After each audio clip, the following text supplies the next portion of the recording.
Welcome to The Baton, a John Williams musical journey. Join host Jeff Commings as he takes you through the career of the illustrious film composer John Williams, starting with his debut in 1959 through more than 100 films in 60 years. This episode listens to the music from Munich, made in 2005. And here's your host, Jeff Commings. Break out the confetti and the party hats. It's time to celebrate the 100th episode of The Baton. When I started this podcast, the 100th episode seemed so far away, but now it's here. It seems like a lifetime ago that I was talking about the score to Daddy-O and I Passed for White, which were the first two films to feature a John Williams score. And what a ride it's been since then. I've talked to musicians who have played on some of the top scores of Williams' career, and had co-hosts who've made their episodes even better. I've watched films that I probably would have never watched if it weren't for this podcast. And of course, I've heard from listeners who were there at the beginning, as well as those who found the show months later. Without all of you, well, I still would be doing this show, but knowing that I have so many people around the world tuning in gives me so much motivation and inspiration. I can't thank you enough. And of course, this podcast was nominated for one of the best podcasts of the year. And that was just really kind of one of the highlights of my life. The only bad thing about this special episode is that the music we will be discussing is in no way celebratory. In fact, it's probably the most emotionally somber music Williams has written since Schindler's List, for a movie that also deals with a real-life tragedy involving Jewish people. But it's okay to celebrate this music because it's a great entry into the Williams filmography. Steven Spielberg was 25 years old and just starting his filmmaking career when 8 members of the Palestinian terrorist group Black September took 9 members of the Israeli contingent hostage at the 1972 Olympics. Certainly Spielberg knew of the incident, though Spielberg has never publicly said if he did watch the 1972 Olympics and the news coverage of the Munich massacre. Whether or not he had vivid recollection of those dark days in September, Spielberg made sure to do his research about the facts of the massacre and the Israeli response, which would be the main focus of his film. I didn't want to do a documentary, Spielberg said, but many aspects of the film suggest otherwise. Spielberg cast somewhat unknown actors to play the 5 men who were selected to kill 11 people they believed were connected to the Munich massacre. If all 5, or even one of the 5 had been big Hollywood stars, your mind might have instantly remembered that this was a movie, much like the casting of Tom Hanks did for us in Saving Private Ryan. Geoffrey Rush, who had won an Oscar 8 years earlier, was the biggest movie star at the time, and he only appears in about 5 scenes. Eric Bana wasn't an unknown actor when he was cast as Abner Kaufman, who was the leader of the Secret Assassin Squad, but he wasn't really a big movie star either. He had a small but pivotal role in Black Hawk Down in 2001, and he did play Bruce Banner in the 2003 version of The Hulk, which was one of the many misfires in bringing that story to the screen. Daniel Craig was probably the second most popular among the 5 lead actors, having played a key role in Road to Perdition the year before, and a small role in Elizabeth back in 1998. Ciarán Hinds was also in Road to Perdition, killed off early in the film by Daniel Craig's character. Matthew Kassovitz had been the charming love interest in 2001's Amelie, and Hans Zickler had been mostly in German films before getting the role of a stuffy accountant/assassin in Munich. So those were the 5 leading men that would take us through this story. Now, most of the time I felt I was indeed watching a documentary-style film, but you could tell that there were some liberties taken in the story. After all, this mission was so secret that even Israel's Prime Minister Golda Meir was kept mostly out of the loop for plausible deniability. So Spielberg and his screenwriters, Tony Kushner and Eric Roth, had some wiggle room in recreating some scenes, though they used the book Vengeance as their main source material. And the quest for veracity throughout the film was also evident with the use of the music. Just as he did with Schindler's List and Saving Private Ryan, John Williams was very sparse with his score, giving us only 38 minutes of music in the film. That means that soundtrack CD you enjoy contains about 30 more minutes of music that isn't in the film. It was either written for the CD or was unused music intended to be in the film. The limited amount of music adds to the realism of the film, only coming in to heighten some of the scenes, just as Williams did with Schindler's List and Saving Private Ryan. If Spielberg wanted this to be a typical Hollywood thriller based on a real event, John Williams would have given us more than 2 hours of music for this movie, which runs 2 hours and 44 minutes through the end credits. The Munich score was recorded in November 2005, just 1 month before the film's release. Spielberg wasn't done with filming until September 2005, and if you factor in a month to get a rough edit of the film together, that gave John Williams just a month to put together a score. It is quite possible that Williams was able to sketch out some ideas based on certain scenes or through discussions with Spielberg, but Williams wasn't able to see the entire picture until at least October. In Spielberg's last film, War of the Worlds, John Williams gave us 0 themes for the main characters. In Munich, though, Williams wrote 4 melodies that provide the bulk of the score as heard in the film. The first one we hear comes in the form of a female voice wailing over a string instrumental accompaniment during the studio logos and the opening title graphic.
That's Lisbeth Scott giving us the sorrowful vocals. Scott makes her debut on a Williams score here, having previously served as soloist on the animated films Sinbad and Shrek 2. The same year as Munich, she could be heard in Harry Gregson Williams' score for the first installment of The Chronicles of Narnia. Now, what you hear Scott singing in Munich are not actual words, at least not in Hebrew, which is what I initially thought they were and what pretty much everybody who has reviewed the score believes is being sung. I spoke with cantors and I've spoke with Hebrew scholars, and all of them agree that Hebrew is not being sung here. What is being sung? We don't know. But what I think I have found out is that after discussions with Williams, who was considering using Hebrew text, Scott was asked to just improvise on the melody Williams wrote for her, and that's what you hear in the final version. This melody that she sings would be the theme for the Israeli hostages, and after it appears in the opening credits, it only appears once more in the very heavily criticized scene in which we see Eric Bana's Avner making love to his wife while simultaneously visualizing how the hostages died. I found myself confused and trying not to laugh even as we see Avner reach an emotional orgasm at the same time the hostages are riddled with bullets by the terrorists. It was such a weird scene and it just didn't seem to fit anywhere. And here's a brief portion of Lisbeth Scott's vocals from that scene.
That scene is the third of 3 flashbacks to the Munich massacre.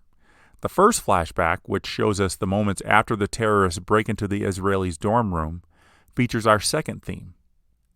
It's a sad melody on strings that uses Williams' signature descending notes, but always tries to stay strong in the middle of the chaos. Let's attach this theme to the hostages as well.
The theme gets a variation on an ethnic flute played hauntingly by Pedro Eustache, as the Israelis try to fight back against the invaders.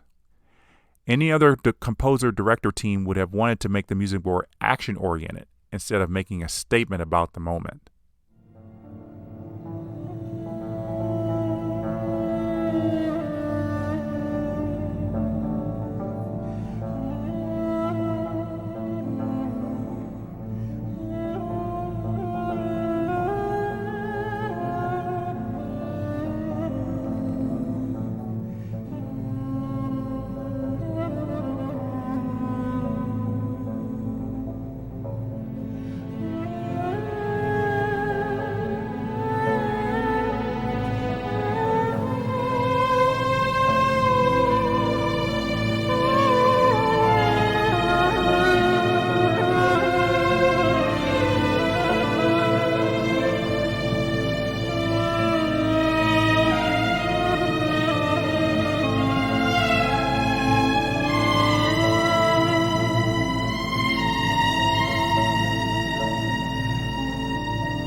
The scene itself is very, very emotional and very, very violent.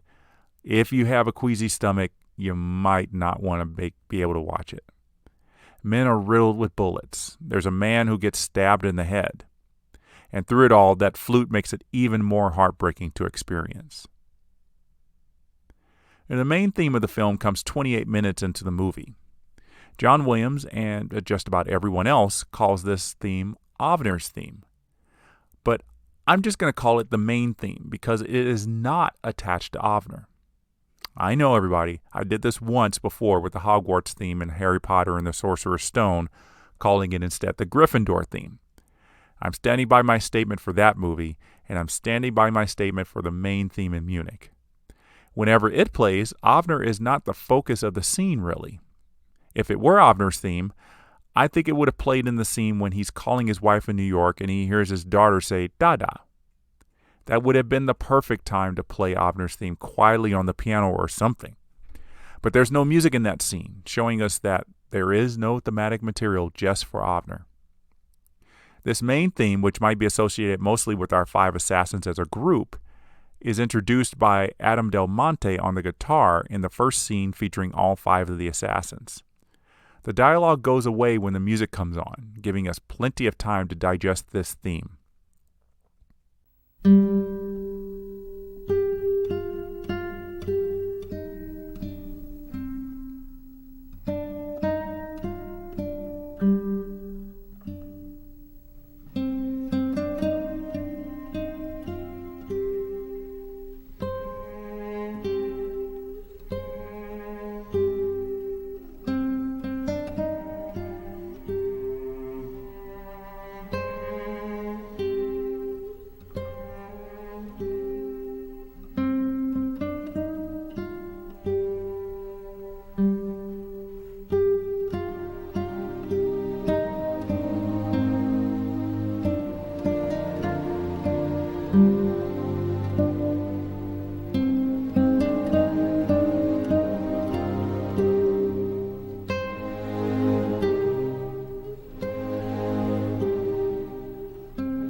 I like this main theme a lot, and it brings out the humanity in these men who were hired to be cold-blooded killers.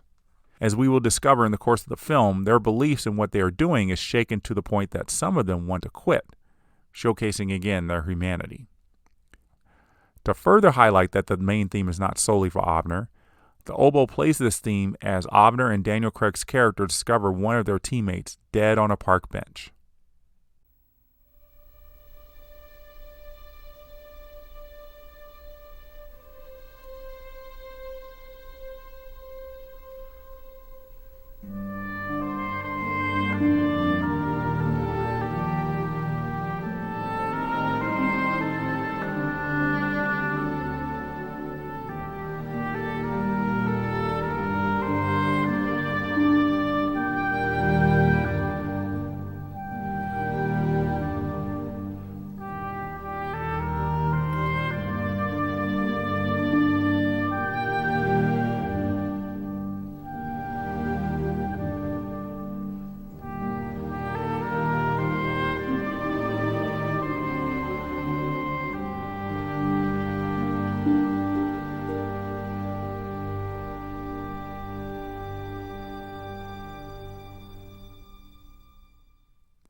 This scene lasts just 50 seconds, but Williams expands on the music with an extra 2 minutes on the track, appropriately titled Discovering Hans. Abner and the rest of his team don't get a dark theme to highlight their actions, but the Palestinian terrorists do, in the form of synthesized pulses that play as the first piece of underscore in the film, as we see the terrorists begin to execute their plan to infiltrate the Adlitz village in Munich in the middle of the night. This is our 4th theme of the film.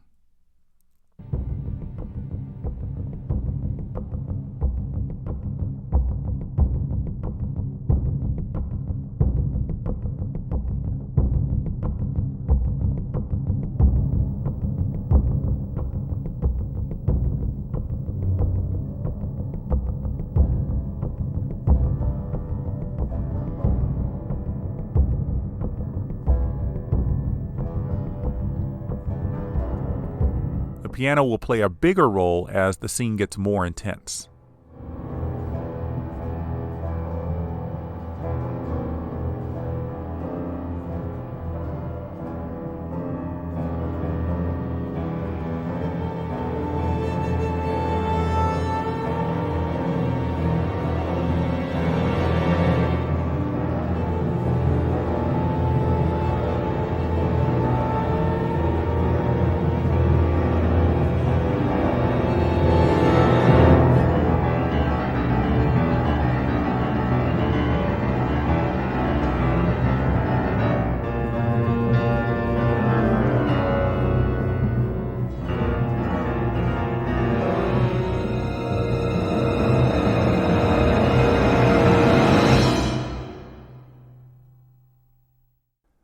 The theme comes back twice as the assassins shadow their first target in Italy, and later as they prepare to shoot the supposed mastermind of the Munich attack on a street in London.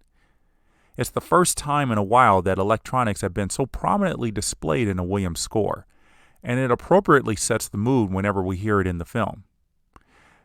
I always understand when I hear it that bad people are in the scene.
The longest stretch of music in the film, other than the music in the final scene that segues into the credits, comes in a lengthy montage when Abner begins to believe someone is out to kill him.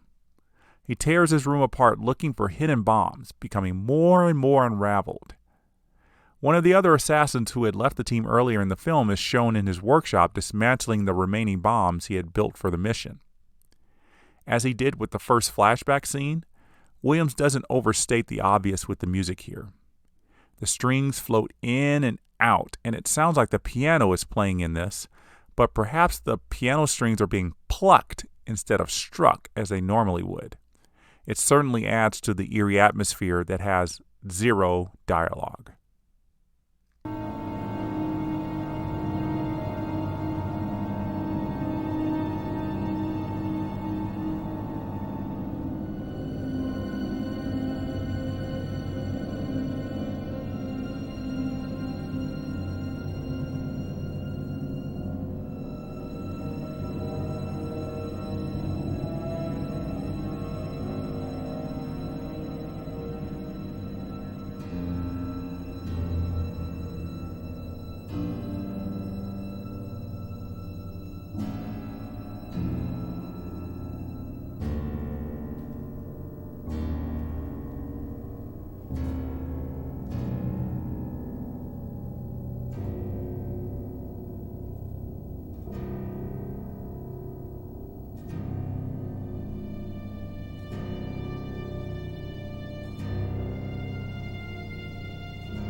And just a note about the editing of the music for this scene on the soundtrack CD, titled Bearing the Burden. Some of it doesn't appear in the movie. Most of it does, but it's edited out of order to make for a better listening experience. I'm not sure Williams as producer made a good decision here, and I say that because I often skip over this track when listening to the score. For example, the rendition of the main theme that plays to close out this sequence in the film is put in the middle of this track. So I won't give away the conversation that takes place at the end of the film, or give away the haunting image that closes out the film to hammer home the theme of never-ending conflict. But the music from the moment we see that image until the end of the credits remains gentle, peaceful, yearning. It's clear that Spielberg, who is Jewish, couldn't avoid taking a side in this film, even though he continually said he was not taking sides. And the music to close out the film definitely takes sides to continue to mourn the victims of Munich. We can't assume that anyone working on a film will leave their personal beliefs at the door. It's part of what makes filmmakers so good at their jobs, including John Williams. As the credits start, we get the main theme on strings that is just a 42-second prelude of what is to come later. The next piece of music is a lovely instrumental rendition of the vocal melody Lisbeth Scott gave us earlier in the film. In the film version, it starts in the strings, but it's on the clarinet on the soundtrack CD. Then it swells into a heftier arrangement.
But the best is saved for last.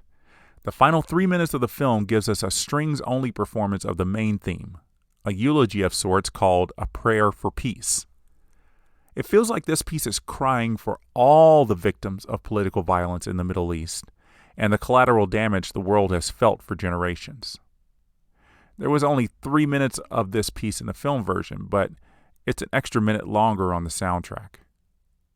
Part of that extra minute is a solo cello at the beginning, laying out the basic parts of the main melody before the rest of the string section takes it further.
This next section is incredible as the cellos play part of the theme, then the violins join in for the resolution.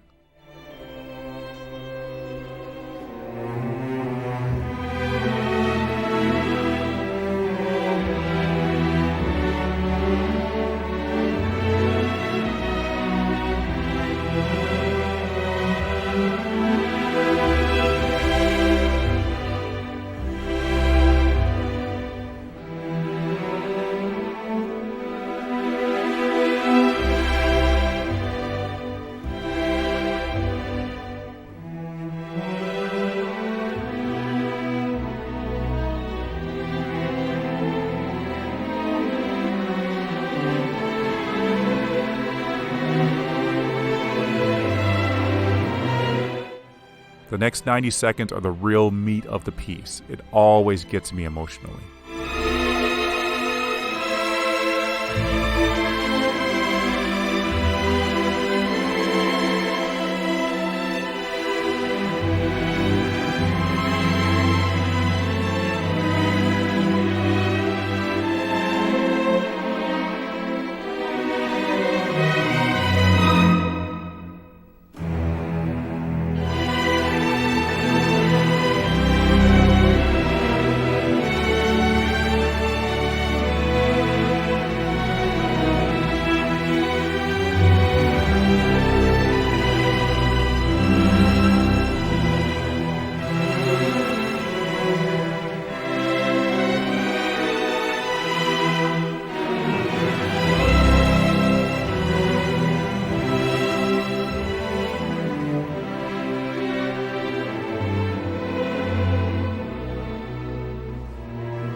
This is one of my top 3 strings-only compositions that Williams has written, in a perpetual tie with Blood Moon from Images and Arlington from JFK. Each one has their merits, and each one grabs me emotionally, though for different reasons. As I mentioned on the Images and JFK episodes, my favorite of the 3 is whichever one I'm listening to at the moment. But perhaps I'm ready, finally, to make a definitive choice here and now. And because it's the only one that brings me to actual tears, or nearly close to it, A Prayer for Peace is officially the best strings-only composition by John Williams. There. Hands down, no argument. So Munich as a film doesn't bring me to tears in the way that Schindler's List had me grabbing for tissues in almost every scene in the final 45 minutes. Critics noted that, saying Spielberg's aim of creating a dialogue about the cycle of violence takes away from making us care about the characters who are performing the violent acts. Roger Ebert and a few others ranked Munich as one of the top 5 movies of 2005, and apparently the Academy of Motion Picture Arts and Sciences took their suggestion and nominated Munich for Best Picture. It was the 5th Spielberg film to be nominated for Best Picture, and Spielberg earned his 6th nomination as director. His longtime collaborator Michael Kahn earned a nomination, as did his longest-running collaborator, John Williams. This nomination for Munich was a historic one, marking his 45th nomination when combined with his songwriting nominations and nominations for writing musicals. It put him in a tie with composer-conductor Alfred Newman for second on the all-time list of Oscar nominations, while Disney stands at the top of that mountain with 59. And will we ever see somebody reach that? Highly unlikely. Nomination number 44 came the same year for Memoirs of a Geisha, giving John Williams 2 nominations in the same year for original score. The other nominees were Brokeback Mountain, Pride and Prejudice, and The Constant Gardener. Now, why did Brokeback Mountain win the Oscar? As I mentioned in the Memoirs of a Geisha episode, most voters simply pick the film that is a Best Picture nominee. But why didn't they pick Munich, since it was also a Best Picture nominee? If you remember the hubbub surrounding Brokeback Mountain, the story of 2 male cowboys who begin a romantic relationship in the 1960s, you might remember a number of Oscar voters saying they would never vote for it as the Best Picture of the year. And there were even actors such as Ernest Borgnine who outright said they thought Brokeback Mountain was a great film, but would never vote for it as Best Picture because of the gay subject matter. So they wanted to give the film something else as a consolation prize. But what about Munich, you ask, since it didn't win any other awards while Brokeback Mountain won Best Directing and Best Screenplay? Your guess is as good as mine on that one. All things point to Munich having a good chance of winning in the original score category based on odds and Oscar voting history, but it's likely there was little vote splitting. with some people wanting to give John Williams an Oscar that year, but not real sure which of the two scores was the best. Though the Oscar ballot doesn't contain the names of the composers, most people likely knew that John Williams wrote two of the Oscar-nominated scores. The Grammys also threw John Williams a bone. Well, two of them in 2007, when the Munich soundtrack received a nomination, as did Prayer for Peace in the Best Instrumental Composition category. And for the 8th time in his career, John Williams picked up the Grammy for Best Instrumental Composition for A Prayer for Peace, beating out his own composition for the end credits for Memoirs of a Geisha. Finding the other nominees in that category has proven to be a difficult task, since the official Grammy records don't list them, but they were most likely jazz compositions, since those are what make up most of this category. Adding in his Grammy for Best Soundtrack Album for Memoirs of a Geisha at those Grammy ceremonies, John Williams had to make room on his shelf for his 19th and 20th Grammys. Munich wasn't the biggest success that everyone thought it was going to be. In fact, it was one of the lowest earning Spielberg films in history, making just $47 million in the United States. The Oscar nominations gave it just a slight boost, but most of the talk surrounding 2005's film slate was focused on Brokeback Mountain and its repercussions around Hollywood. Eric Bana suffered the same curse after working on Munich that seemed to befall Djimon Hounsou after he starred in Amistad. Bana only got one more major leading role after Munich, as the time traveler in the 2009 movie The Time Traveler's Wife. That same year, though, he had a role that was much meatier as the villainous Nero in the Star Trek movie reboot, and that was his top screen credit since 2005. 2 months before Munich hit theaters, the world was going crazy over the announcement that Daniel Craig was set to take over the role of James Bond. And in November 2006, the world went even crazier as Daniel Craig knocked it out of the park in Casino Royale and would make 4 more James Bond films to become pretty much the biggest breakout star of Munich.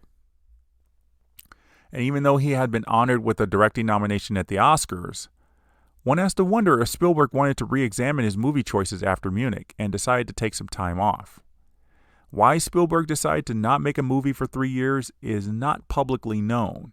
Spielberg interviews are a rare find in the years between 2005 and 2008. Spielberg did stay involved in movies in those 3 years. He produced Clint Eastwood's companion films Flag of Our Fathers and Letters from Iwo Jima, which viewed the Battle of Iwo Jima from the American and Japanese sides. And he was executive producer for Michael Bay's first Transformer movie, which means Spielberg had a lot of pull in who was hired. But whether or not he suggested John Williams is not really known. John Williams himself wasn't doing anything when it would have been time to write music for Transformers in 2007. The maestro didn't write a note of music for films between November 2005 and November 2007.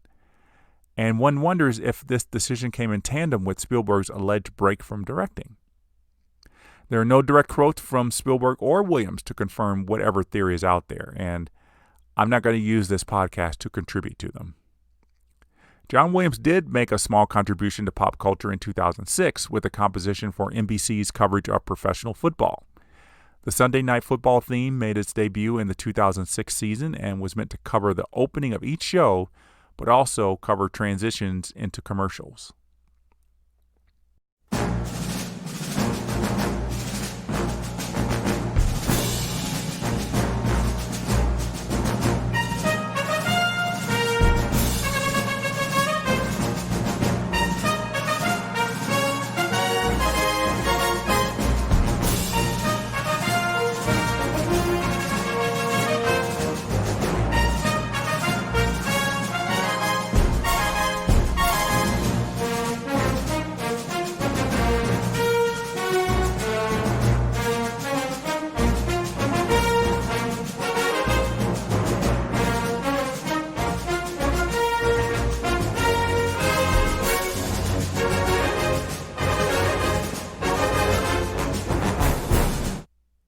Does this sound a bit familiar to you?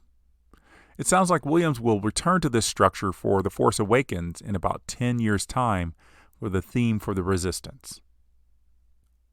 I remember the agonizing 3-year wait from 2005 to 2008 for the next new John Williams score. But thankfully, we don't have to wait that long to talk about it on the Baton. Join me on the next episode as I discuss the score to the fourth installment of the Indiana Jones saga and the music written for it. I'm going to have Brian Martell back with me for another fun discussion of this score, and I'm hoping Brian will be able to help me find some gems in this score and in the film.